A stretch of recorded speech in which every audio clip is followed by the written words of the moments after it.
Hey guys, those are Communications, and welcome to another review, this time of an underrated horror flick called Shocker.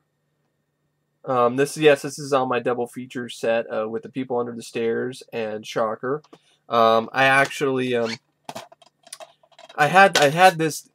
got this before I got this from Adam Watson, so I'll definitely keep this though, because it's nice to have a standalone copy of the film. And I'll still keep this because Shocker is on it. And until I find Shocker separately again for cheap, because I got this for $2 at a pawn shop, I will stick with Shocker. I will stick with this double feature for Shocker. Which is funny, it says Supernatural, but People Under the Stairs really isn't a supernatural movie. But Shocker, you could definitely make the argument for. So yeah, Shocker. Shocker's a film that I was introduced to in kind of an interesting way, to be honest. I was first introduced to the film by reading the novelization. I think it was by Randall Boyle. I think Randall Boyle wrote it. I think that's the right offer. I could be completely wrong. And I liked what I read. I really liked the book. I thought it was really pretty cool. And that poster, and by that poster that you see behind me, right there, where my thumb is pointing to, on the camera here, that's the poster for Shocker that was in a Freddy's, I think it was a Freddy's Dead magazine that talked about Freddy's Dead poster magazine or something. Or it was in another, no, it was in a comic book. Yeah, it was in a comic book. Now I remember where I found Shocker. I found a poster for Shocker in the comic book. I don't remember what comic book it was, but it was in a comic book. A comic book of all things. There was a poster for Shocker in it, so I pulled it out. Mini poster, and I put it up on my wall.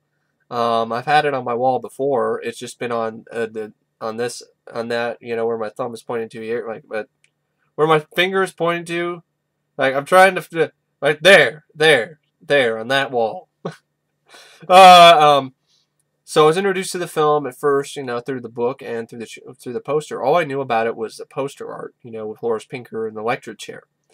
And then when I moved to Oklahoma, I found the movie on VHS, and one night I decided to check it out, and I really enjoyed it. I really loved the movie. And so then I did a long, in-depth review, multiple-part review that had clips and stuff that I had to eventually remove the entire review because multiple parts of the review were removed due to copyright reasons by YouTube. And I even did a music video with Shock Dance from the soundtrack, but that got blocked worldwide too, so I had to remove that.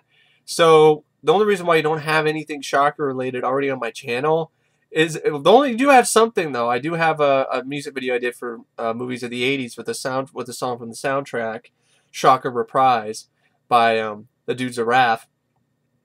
But other than that, that's the only Shocker related thing that's on my channel. Except maybe a trailer. I don't think a trailer is. It could be. I don't know. But anyway, Shocker is a movie that I first saw on a VHS and I fell in love with it then. And then when I looked up online and saw that it just got nothing but it got a bad rap, bad praise. It got, you know, shat on by a lot of people. It got called a Nightmare on Elm Street ripoff, and it didn't do very well in the box office. It made $5 million, and it had a budget of $5 million, and only made $16 million in the U.S.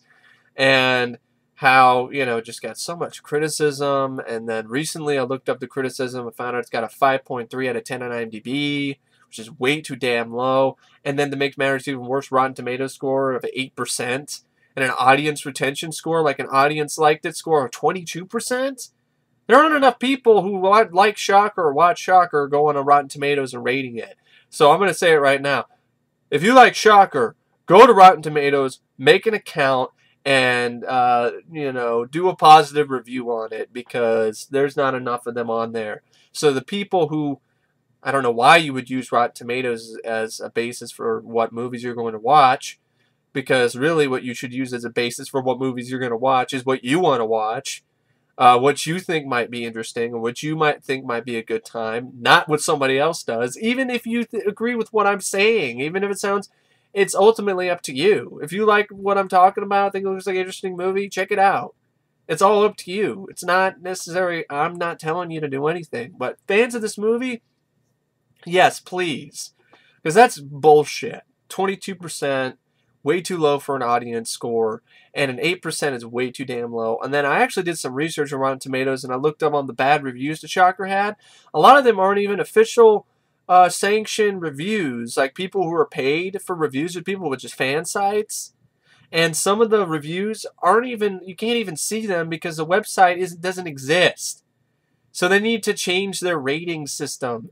Now, when I found that out about Rotten Tomatoes, I realized that, you know, Rotten Tomatoes is honestly not, it's pretty rotten in terms of its reputation. A lot of people seem to think it's so amazing, it's the best thing out. No, it's not, because there's a lot of, it doesn't even include Gene Siskel's, Gene Siskel, of all people, actually didn't mind Shocker. So, they don't even include that in their tally of percentages on their page for Shocker. But anyway, yeah, please, if you have the time, make an account and write some positive things about Shocker. Because a 22% audience thing, I highly doubt that's the case. I know this has a little bit of a cult following, and I know I'm not the only one. Because I almost thought I was the only one until I met my friend Matt, Remember Ref for Life, and he shared the same love for the film. And then, you know, a couple more friends of mine feel the same way, so that's great. You know, the film could definitely use more people out there singing its praises, so to speak. This review is going to be kind of a bit of a defending Shocker video, because I think this movie gets way too much crap for really shitty reasons. Especially the Nightmare on Elm Street ripoff reason, which I will get to soon enough. And there'll be a long rant on that in this video, because I'm all for having an opinion. That's fine. Everybody's entitled to one, and not everybody needs to share the same opinion. Otherwise, the world would be very boring. The world would be a whole hell of a lot less interesting if we all shared the same opinions on everything, let alone movies.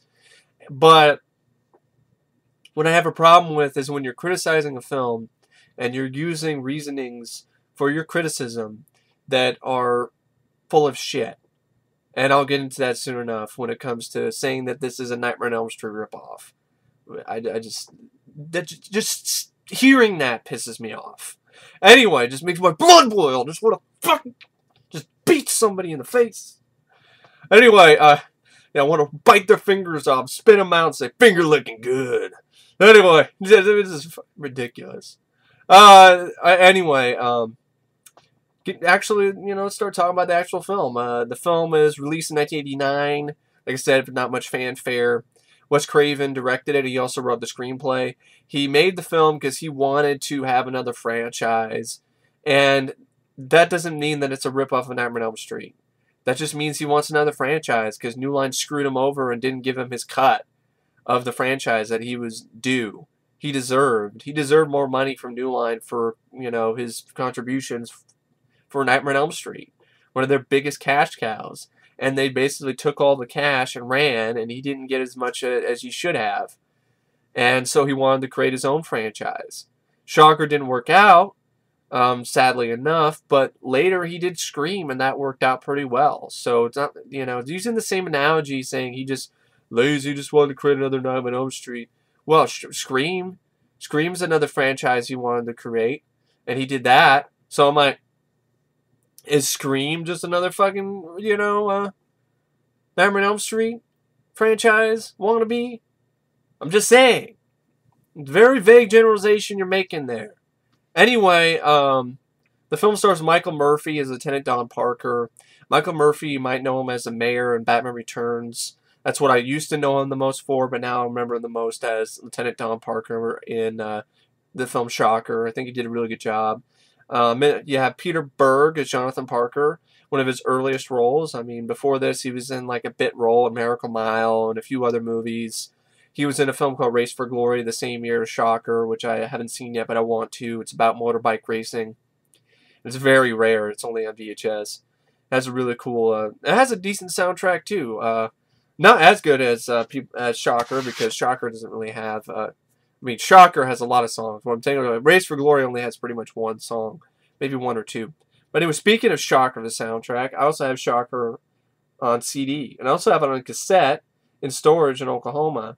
So I have it on CD and cassette. I really, really love this soundtrack. Like after I saw the movie, I was like, I need to find the soundtrack. And pretty much soon afterwards, I found the soundtrack in cassette, and I we just fell in love with it. I love so many songs on this soundtrack. It's just one of my all-time favorite soundtracks. Right up there with Top Gun, Over the Top, and soundtracks. You know, that probably make my top three. Top Gun, Over the Top, Shocker. I really love this soundtrack. I think all the songs are really great.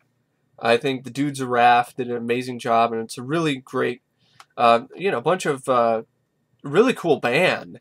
It was the Dudes of Wrath, awesome name anyway. They were composed of Kiss's Paul Stanley and producer Desmond Child, both on vocals. Def Leppard's Vivian Campbell, Guy Mann Dude on guitars. Whitesnake's Rudy Zarzo on bass guitar, and Motley Crue's Tommy Lee on drums. Also backing vocals by Van Halen bassist Michael Anthony and Kane Roberts. Kane Roberts who was also a guitarist from Alice Cooper's band. He has a cameo in the film as a buff construction worker who plays one of Pinker's possessed hosts. Now, my favorite song from the soundtrack would probably be Sword and Stone by Bonfire. It plays at the end credits. I love that song. I am the sword and you are the stone. Very underrated bit of AOR, 80s AOR. And No More Mr. Nice Guy by Megadeth is a pretty solid cover of a famous song. I think it was Alice Cooper song. Shocker, Dudes of Wrath, really enjoy that. Shock Dance is another fun one. Timeless Love by Saraya, that's also at the end credits. Beautiful song. Timeless Love. Demon Bell, The Ballad of Horace Pinker by Dangerous Toys. Love that. It's a really fun song too. That plays in a really ingenious, fun sequence where Peter Berg's character, Jonathan Parker, and Mitch Pileggi's character, Horace Pinker, are going through the different TV channels, and really, really a lot of fun. I really enjoy that sequence. Love Transfusion by Iggy Pop is alright too, and Different Breed is decent by Dead On. Shocker Reprise I really enjoy. Even The Awakening's not that bad of a song. Shocker Reprise is the one I use for an 80s music video. When you listen to Shocker Reprise, it doesn't sound like anything that would be in the soundtrack to this movie. Yeah, Voodoo X does The Awakening. Oh, Jean Beauvoir. Oh, you know why that name might sound familiar? Jean Beauvoir, or Jean Beauvoir. He did the song Feel the Heat for Cobra. Another one of my favorite soundtracks. And,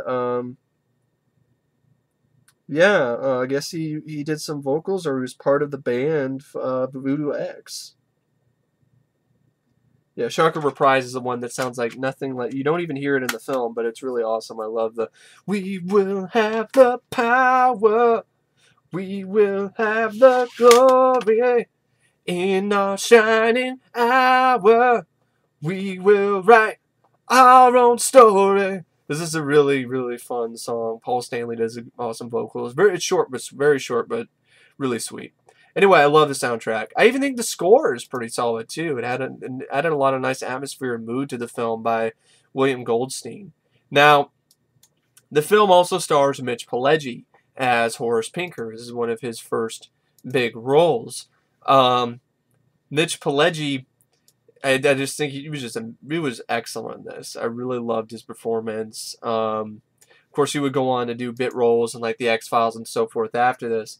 And I remember him the most actually from this revival of what is the name of that? This In Search Of, which was a show in the 70s hosted by Leonard Nimoy. I remember the revival the most though, that had reruns on the Sci-Fi Channel. I remember Mitch Pileggi being the host. So that's what I remember Mitch Pileggi for the most anyway.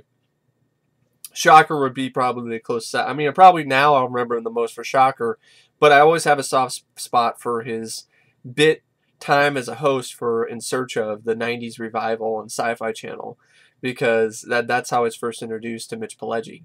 And I still remember episodes, and I can't find any episodes online, and I've been wanting to revisit them, but I can't find them anywhere.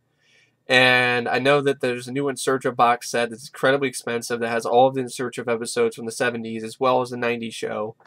But you know, it's incredibly expensive. I really don't have $200 to spend on a box in search of box set. But anyway, just a little bit off topic, but it's still on topic because it still deals with Mitch Pileggi. And I really loved his performance. I thought he was intimidating when he needed to be, and he had a great personality, and it was a lot of fun. I really enjoyed his performance in this film. And so you also have a few other Cami Cooper as Allison. I thought she did an excellent job, and it's really too bad that her career really went nowhere after this film. She was a very beautiful young woman. She had a lot of charisma. I think she was a very Camille Cooper. She's known as Cami Cooper. She pretty much went nowhere after this. This was her biggest role she ever had in her career. She was in like Father Like Son in 1987. And I think she had I thought it was a pretty decent role. And like a year after Shocker, she played Sally Applegate in Meet the Applegates. And then after that, she pretty much did nothing but TV series. She did a TV series, had a bit role in A Dog's Life TV series. I think it's like a show called The Hat Squad. And she had a brief role in an episode called A Dog's Life in 1993. Then she was in a video game called Double Switch, which I guess is directed by Mary Lambert and had a cast. Oh, that's the one that has. She played a character named Alex in that infamous Sega CD video game Double Switch, which starred Corey Haim, Deborah Harry, and Arlie Ermey. And it's the one where a young man named Eddie has been locked in the basement of his apartment complex. And it's the one where you have Corey Haim playing Eddie, and you switch to different cameras. Wow, that's really, really sad. In the last film she did, she played a character named Jennifer in Lawnmower Man 2, Cyberspace. I mean, to go from Shocker to Lawnmower Man 2, and then your career is over, is really, really sad. It really is. I thought she was really great in Shocker, and I really think she deserved a lot better career after this. It's really too bad. Maybe the film was a bigger hit, then she might have had a bigger career. But really, I think it's really too bad, because I thought she was unforgettable in this movie. She was very beautiful, stunningly beautiful woman, and I thought she was very kind and sweet. And then the whole plot that details basically she gets, savagely murdered is really unforgettable to me. And I always really enjoy her performance in the film. Now there's a few other cast members. I mean, you have Sam Scarber's Cooper, who plays, I believe that's Jonathan Parker's head football coach. He's also his mentor. Richard Brooks plays Rhino, and his best friend, who looks a lot like Billy Blanks. And Ted Raimi plays Pac-Man, another friend of his. So Ted Raimi has a bit role. Heather Langenkamp. Is that how you spell it? I never know how to pronounce her last name. Heather Langenkamp? Langenkamp is an intended victim of pinkers. I didn't even recognize her, and I still don't know where she is in the movie, where her cameo is. Wes Craven plays a neighbor. I didn't even catch him. Jessica Craven, his actual daughter, plays a clerk in the film. Jonathan Craven, not Jonathan Pinker. Well, Jonathan, it's kind of like Jonathan Parker really is Jonathan Pinker. But anyway, Jonathan Craven, Wes Craven's son and the film's visual effects coordinator, is the Jogger, one of Pinker's possessed hosts. And John Tesh plays himself as a TV newscaster. Michael Matthews voices the evil mouth that grants Horace Pinker's request for power and Horace's contact with the devil. Eric Singer is a member of the band and on the talk show.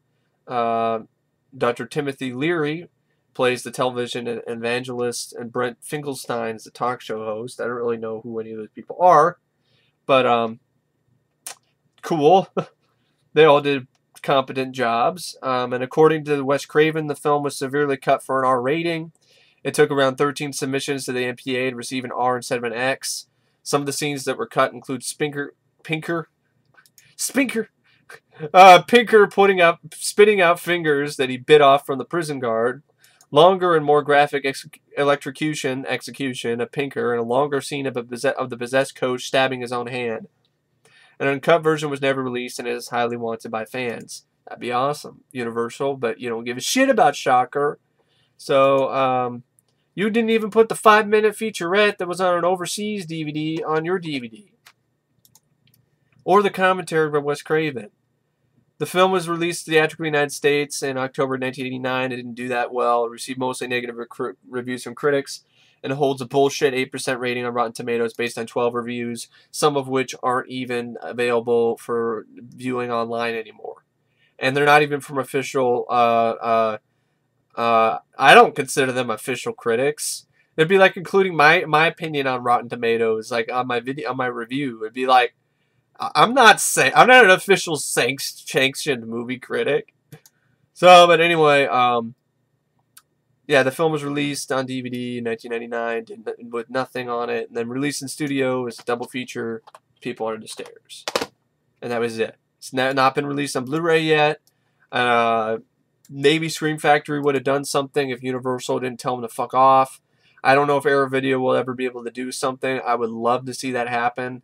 I know it sucks for the people who don't have region-free Blu-ray players like I do, but since I do, I would look forward to that if Arrow Video could get the rights for Shocker and Serpent in the Rainbow away from Universal, or borrow them for a little bit and deck out the film with features and on Blu-ray, because that would be really nice to see it, on Blu-ray. And also, Peter Berg has actually expressed interest in possibly being in a reboot. I mean, not necessarily a sequel, but really a sort of a reboot. And I know Wes Craven had interest in remaking it at one point, but after Last House on the Left remake didn't do much in the box office, he pretty much stopped thinking about it.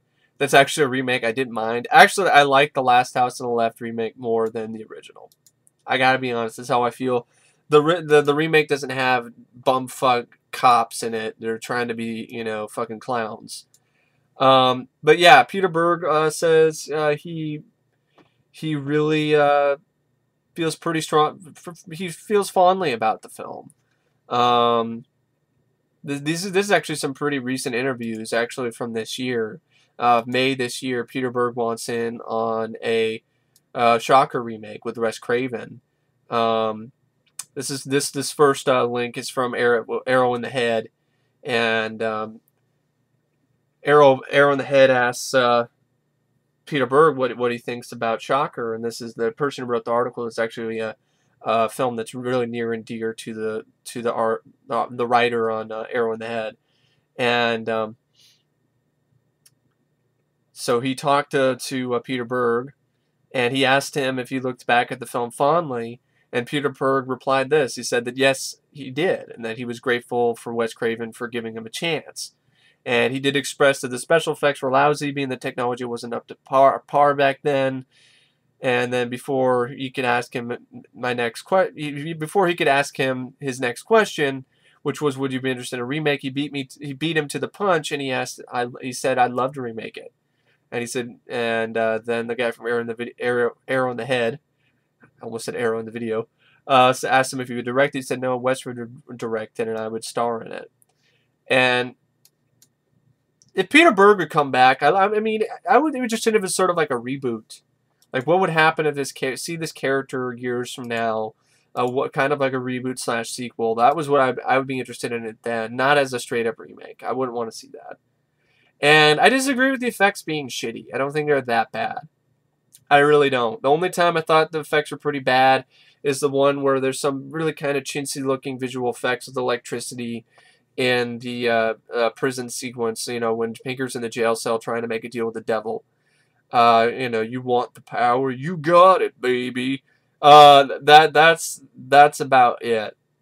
But other than that, I thought the effects looked fine. I thought they looked pretty impressive, to be honest, for a $5 million budget.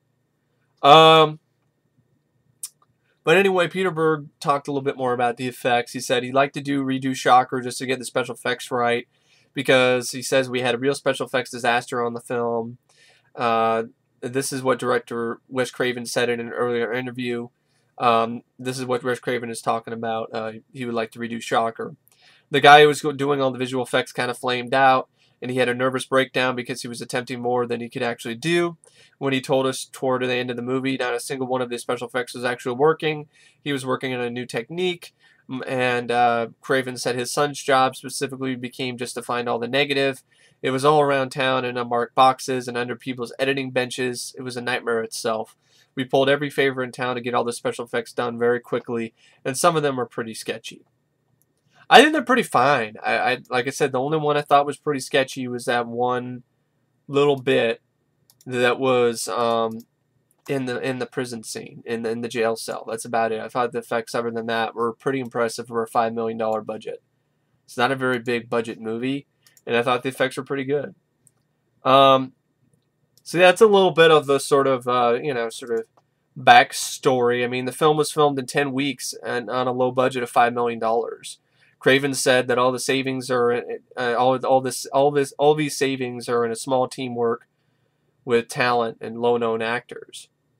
So yeah, I mean, he was a small team, and then he had lesser-known actors, and I'm fine with that. And actually added a little bit more. I don't know, made it stand out from the rest because I had a lot of more, not actors that were in the mainstream in the film. And even People on the Stairs is one of those films too. That doesn't star a lot of mainstream actors. And even Surfing in the Rainbow. I mean, at the time, Bill Pullman, I guess, he was in Spaceballs, but that's about it. But it wasn't really known as an A-lister or anything like that. And so yeah, that's a little bit of the trivia. There's not much. There's probably more if I just wanted to find the Fangoria article or something. But anyway, yeah, I just wanted to do a little bit of backstory on the film. And I'm not going to go super in depth on the plot because honestly, I actually want people to see it if they haven't seen it yet. If you haven't seen Shocker yet, check it out. I mean, if you're a fan of Wes Craven, give it a look. Mainly what I wanted to do this video was to talk about it, talk about why I like it, and also defend the film because I really think it deserves that. It deserves to be defended. It's not that bad. It's not an 8% on Rotten Tomatoes bad. I'm sorry. There are a lot worse horror films than Shocker. Oh yeah, it's a crime that this movie was very entertaining and a lot of fun to watch. Anyway, the film pretty much. The gist of the plot is there's a serial killer on the loose in a Los Angeles suburb, and a television repairman with a pronounced limp named Horace Pinker, played by Mitch Pileggi. He ends up becoming the prime suspect because he is the killer.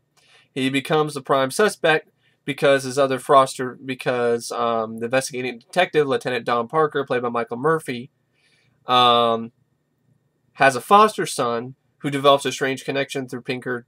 To Pinker through his dreams, and he leads Parker to Pinker's rundown shop. And before this all happened, Jonathan Parker actually had a really scary, tense dream where Pinker is pretty much murdering his family. And then he comes back, he wakes up, and then he goes back to his house and finds out that it's true. And that's Pinker murdered Lieutenant Don Parker's wife, his foster daughter, and his foster son. And I don't think they were his foster daughter and foster son. I mean, that's what it says on Wikipedia, but I don't think that's right. I think those are actually his real daughter and his real son. The only foster son that he has is Jonathan, played by Peter Berg, and his real kids get murdered as well as his wife, and because he was getting too close to Pinker. And then Jonathan Parker has these dreams, and then he leads, Michael Murphy, who's very reluctant to believe believe Jonathan, but he believes him for this one time, and he leads him to Pinker's rundown shop. And then a shootout ensues, where several officers are killed, the throats are slit, and Pinker manages to escape, and afterwards he targets Jonathan's girlfriend Allison in retribution because the cops were led to him because of Jonathan's psychic connection. And that is a very, very, very powerful scene. And I really like the brief scenes that you have between Allison and Jonathan. You really believe that they had a genuine relationship with one another. They shared chemistry. It was a very believable romance, and it was a very tragic end to such a a story. It was kind of like almost fairy tale like about their relationship. I mean, they hadn't even Jonathan hadn't even made love to her yet. And this is the woman that he was willing to spend the rest of his life with, and she gets brutally murdered by someone, a killer, which he later finds out is actually his own father. That's pretty messed up.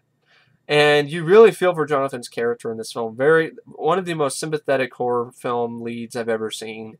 I mean, it is really, really well written, I thought. I think Wes Craven did a good job just grabbing you by the jugular and right off the bat making you really feel for this kid's plight. I mean, his foster sister gets killed along with his foster brother and his foster mother. And then, of course, later in the film, he finds out his real mother was murdered by his father. And then of course, his girlfriend gets brutally murdered by his own father. He finds out later. Of course, he didn't know he was his father until later, but I mean, still. I mean, the woman he was going to spend the rest of his life with, his high school sweetheart, is brutally murdered. He finds her brutally murdered in a bathtub. That was a really, really solid performance by Peter Berg. I don't think it was terrible acting on his part. I thought it was really genuine emotion. And a very gruesome, grisly scene that was really well shot and really well done. When, he goes in and sees the aftermath of his girlfriend's murder. I mean, just blood splattered all over the walls. Message on the mirror that says, "Happy birthday, Jonathan." And just, I mean, then you find out, yeah, it was his birthday too. Horrible birthday. I mean, this kid got dealt a really bad hand. And just blood all over the walls, and then he finds his girlfriend in the bathtub, and the bathtub just full of blood. This is a well acted, well directed, and well shot sequence for a movie that's really tongue in cheek in terms of its tone, for the most part, and humorous. It really knew how to really hit you right in the chest, so to speak, with a really great, well shot, serious moment. And I think it's a very underrated aspect of this film. And it has some of the most affecting, really for me personally, some of the most affecting emotional sequences I've seen in a horror film. Especially that scene where he finds his girlfriend murdered in the bathtub. Tragic, but extremely well shot. And it really puts you on this kid's side. You really want him to catch Pinker. And another dream that he has unintentionally ends up leading Jonathan and to Pinker. His stepfather, Don Parker, follows him to Pinker's, to where Pinker is, where he's in the midst of a kidnapping and another crime. He's trying to murder somebody in an apartment complex. And this time, just as Pinker is about to kill Jonathan, he ends up getting arrested. Pinker is then quickly convicted and sentenced to die in the electric chair. But prior to his execution, prior to his execution, he makes a deal with the devil. And there's a fun scene where he assaults a couple of these guards, bites this guard's lip, and you're like, ooh, oh, like he bites his lip so much that it gets stretched out. And then he bites this other guard's fingers off and spits them out. It's like, finger looking good. And then he has this I thought it was a really well acted scene by Mitch Pileggi, where he's put in the electric chair and he has his last words. These are his last words. And the executioner is talking to Pinker. And he's like, "Does the prisoner have any final words?"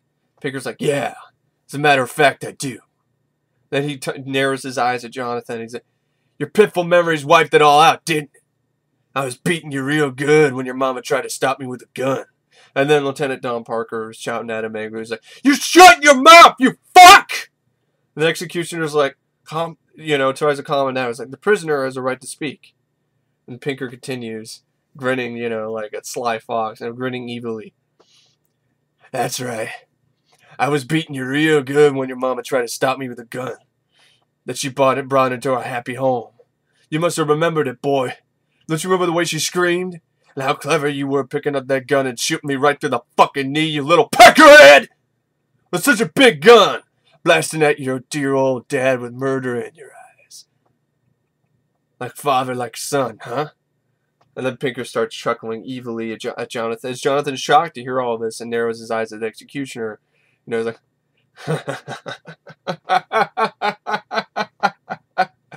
then Horace Pinker's, you know, narrows his eyes at the executioner. And he's like, well, what are you waiting for, dickhead?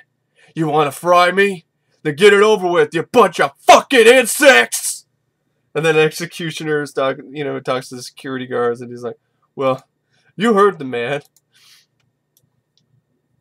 I even like the scene where he has a bit of a confrontation with Jonathan, because Jonathan ends up chasing after him, and he finally gets to him, and after Pinker gets caught by the cops, you know, he's just taunting Jonathan. He's like, oh, by the way, she died real hard, you know, your girlfriend.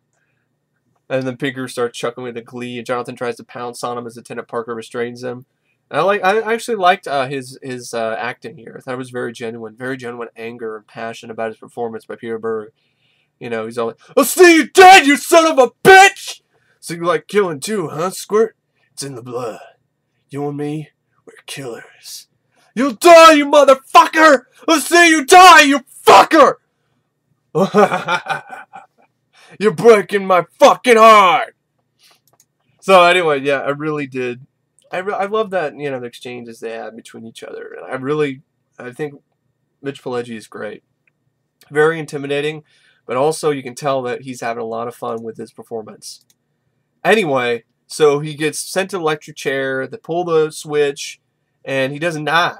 It doesn't work. He doesn't actually die. Instead, he actually becomes pure electricity, and he's able to possess others. He actually does pretty much kill whoever he possesses. Even though Wikipedia says it's unknown if the possessed hosts live or die after Pinker leaves their bodies, and some of them were shown to be lying motionless after being released. It's pretty well explained later in the film that he just drains your life force. So once your life force is drained away from his energy, then you're dead, and you're just a husk. That's explained pretty well, because remember, later, you know, Pinker's body turned into just a bunch of, you know, flames and disintegrated. Then he had a fun line by Don Parker who says, man, that electric chair kicks ass. It's like, and then like he's still, you know, of course, the one person's actually having, you know, some sort of, you know, like, Jesus, that chair really kicks ass. But anyway, you know, Jonathan Parker at least is like, man, there's something fishy about this. I know it's not. I can feel it. Pinker's still alive. And I would think Don Parker would be a little bit more open to the idea of something supernatural going on, since he saw his fucking corpse disintegrate into, just spontaneously combust out of nowhere. That doesn't happen when somebody gets electrocuted by the electric chair. That's some weird supernatural shit. Anyway, that's a little nitpick that he just doesn't fucking notice it. I'm like, what the hell? Really? You don't notice that? Of all things? But anyway, so he starts possessing all these different people, even a little girl in one scene where she's talking to she's is like a bulldozer, and she's all like, come on, move, you fuck! This is, you know, little girls saying shit like that, you know. Come on. How often do you see that?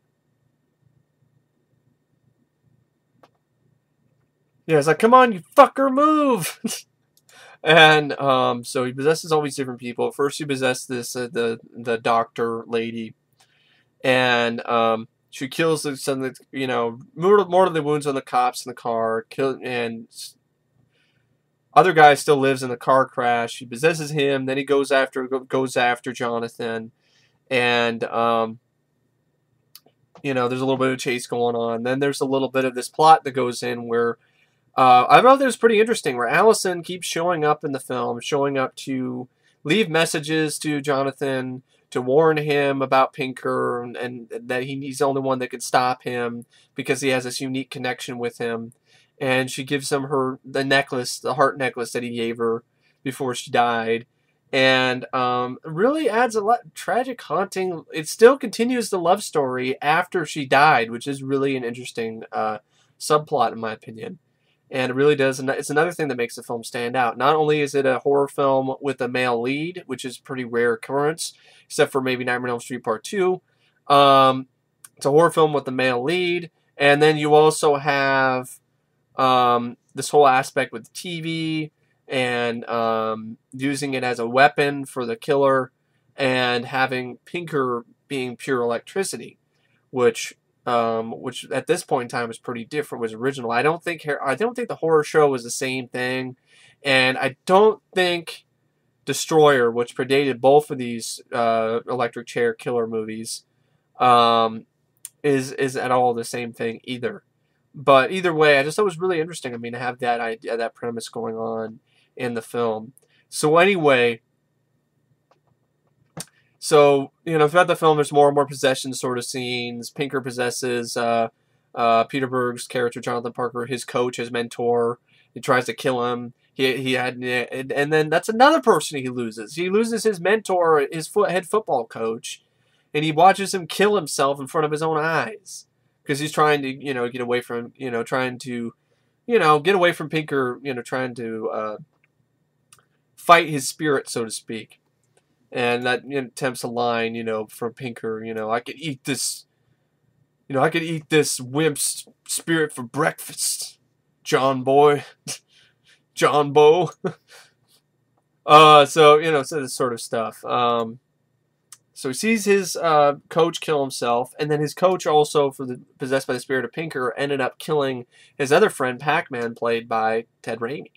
So one of his best friends gets murdered, his girlfriend gets murdered, and now his coach gets murdered. It's just like shit just keeps getting worse and worse for poor Jonathan Parker. And and as a result, you keep being attuned in to his plight.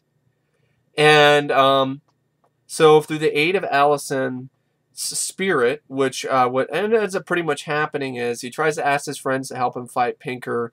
After his coach, his coach kills himself, Pinker gets out of his coach, goes into electric socket, and goes around, and he ends up possessing his stepfather, Lieutenant Don Parker. Then there's a fun little chase up this tower, and cable TV tower, and Jonathan, convinces Parker to fight Pinker. And he uses his strength to fight up Pinker, who escapes into a TV dish. And then Jonathan and his friends try to find a way to fight him now. And eventually Jonathan, with the aid of Allison's spirit, because he ends up having a dream, he thinks he can dream to try to connect with where Pinker is, but all it is sort of a dream where it's just kind of murky near the lake, and he meets up with Allison's corpse, and he wants to be with her forever. And she's like, you can't stay here. Pinker's going to kill you. He's going to kill you while you're sleeping right now. He's going to kill you in your dream. He's going to kill you while you're dreaming, because at that moment he's starting to come out of the TV. So, but I don't want to leave you. You won't have to. So Allison actually, and her spirit, ends up becoming one with Jonathan, which is another interesting sort of dynamic I thought about the film. And so he wakes up. Pinker's now out of the TV, and he's possessed his Barker Lounger. And he was like, "This Barker Lounger's going to kick your ass, boy." Then you have the whole sort of thing where he ends up following Pinker into the television set, and you have a lot of fun, unique stuff where they go from channel to channel and sequence to sequence, show to show, like Leave It to Beaver one time. Jonathan's asking for help. He's like, "Hey, Beaver, help me!" And, they go into like atom bomb, footage, and Frankenstein, the 1930s version with Boris Karloff. You have a fun sort of, and then that's where Demon Bell is in the background. It's a lot of fun. The Entertainment Tonight segment, go for a boxing game. I love how Pinker, while he's, he's fighting Jonathan throughout the entire, while they're switching channel to channel. And I like how, he's watching, Pinker stops for a second while he's, while the boxing match is going on. He's like, "Kick his ass!" And then he goes in, and then he ends up on Entertainment Tonight as soon as John Tesh is talking about people were reporting of seeing Horace Pinker and Jonathan Parker on TV. and in different areas fighting, and then they get onto the Entertainment Tonight segment, and Pinker's throwing Jonathan Parker over the table, and then he grabs the paper out of John Tesh's hands, rolled it up, and he's like, and that's the way it is. And then jumps off into another segment. It's just a lot of fun. And ultimately, really cleverly, a really cool idea, Jonathan ends up tricking Pinker and makes him go to a channel that he set up by having a camera shot and a camera shooting an empty room at his home, at his I think his foster home. And it's on this channel all night. So he sets it up, and so he gets to the right channel. And of course, before he had to end up getting the remote from some family because he jumped out of the TV and started fighting in somebody's living room, and then he ends up getting the remote back. And then now he's using the remote while he's in the TV, and I like this moment. And I think it's unique. This is enough for me to let some of the sort of things slide. Like, how does rewind and freeze and stuff work on regular TV? Especially back in the day before DVR.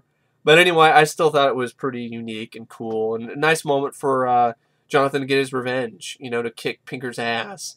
Uses the rewind and freeze stuff, It's like, this is for my baby brother and my baby sister. This is for my mother. Just smacking him all on the walls and stuff like that. This is for Allison, you fuck. Just banging him around everywhere, pressing pause. And then there's a little bit of suspense now where, Pinker says, your watch is dead. It's like, oh, and he actually had a plan with his friend Rhino to turn off the electricity all over the town. And so now he's like, now it's a race against time. And he gets the power from Allison to be able to punch Pinker in the face and then jump into the camera that was shooting into his room the whole time in order to get out of the TV world before the power gets shut off. And he gets out of that world, and Pinker supposedly dies, but not really, because all that happens is the power gets shut off. And I like this, a sequel bait sort of thing, but I like the way that it ends, though. I actually don't mind it. I really do like Pinker's his last threat, so to speak. He was like, you bastard, come back in here, you shit, don't you ever turn on the TV, you boy. I'll be there waiting for you. I'll look over your shoulder, you little bastard. Come in here, come back. And then Jonathan grabs the remote, and then he turns off the TV and he blows on it like it's a pistol, after Western, whatever, the good guy shoots the bad guy. And then the movie, it's kind of a schmaltzy end where he talks to the spirit of Allison that's still within him. It's a beautiful sky, and it sure is, Jonathan. And then a heart forms in the stars. And I'm like, okay, that's a bit schmaltzy, but I can deal with it. And I'd say pretty much this quote from Don Parker actually sums up a lot of the aspects of the film. I mean, this is screwball beyond belief. It is a screwball, a weird, wild, and crazy movie. But more importantly, it's very entertaining. It's a lot of fun, and that's why I really enjoy Shocker. It's one of my favorites. It's my favorite of the 3 films that he did. I really do like Surfing the Rainbow, and I like People Under the Stairs. But Shocker just has that really just a lot of fun element to me. I really love the idea of a serial killer goes in, for the television sets. I mean, think about it. I mean, this is actually a killer who's even more dangerous than Freddy. Freddy pretty much only seemed to go after the Elm Street kids. And maybe I think he might have went out of the box for Freddy vs. Jason. I don't remember correctly if he did or not. But Pinker, he could go nationwide. And that's really terrifying. Turn on your TV, killer could come out and kill your ass, jump back in the TV. He goes through electricity. In the future, he could go through your internet connection. You could be watching internet porn or whatever, or watching YouTube, and then he'll jump out of the fucking monitor and kill your ass. I mean, really, in order to beat Pinker, you'd have to shut off power throughout the entire United States and have no internet, nothing with any type of power, and no TV. I mean, that's really scary. That's more terrifying than Freddy, in my opinion. But I still love Freddy. But I mean, I still really like Horace Pinker as well. And speaking of Freddy, now this is where I'm going to get into defending Shocker sort of thing. And I don't know, maybe I might split this up. I think I'll probably do a separate video about that. Just a little bit of separate video about defending Shocker. So I know this review's already gone long enough, and I don't want to go past the hour mark again. But anyway, I really want to say about Shocker, except I really enjoy the movie. I think the cast is solid. I think Jonathan Parker is a great character. I think Peter Berg's performance is underrated. I think he does a great job. I don't think he's shitty. I'm sorry, I disagree. Mitch Pileggi I really like. I have a lot of fun with this character, Horace Pinker. I think the visual effects were really good for a low budget. I really don't think they're that awful. If they made them CGI, they'd look even worse. And I really like the premise, and I love the soundtrack. I think the movie has a great pace to it. It's an hour and 50 minutes, but it never drags for me. I think it's a really fun ride. It's a very entertaining, enjoyable, fun horror flick. It's a blast. It's a very entertaining, high-voltage blast. I really enjoy Shocker immensely, and I think it's a very underrated horror film, let alone, you know, one of the most underrated movies that Wes Craven has done. To this day, it still gets crap for, you know, a lot of reasons that I disagree with, which I will talk about in a separate video. But anyway, I really don't know what else to say about Shocker except rated out of 5 stars. I really don't have any issues. I mean, the few issues I have are just little nitpicks that don't affect my overall enjoyment of the film. So I'm going to give it 5 out of 5. Sue me. I really do enjoy the movie. I really love Shocker. I find it a very enjoyable, fun movie with a unique premise, a good cast, really great soundtrack, solid score. You know, great direction by Wes Craven as usual. I think he did a good job with the screenplay as well. And overall, I just find it to be a really satisfying, you know, spectacular movie for me personally. Anyway, thanks for watching my review of Shocker, and I will see you guys later. See ya.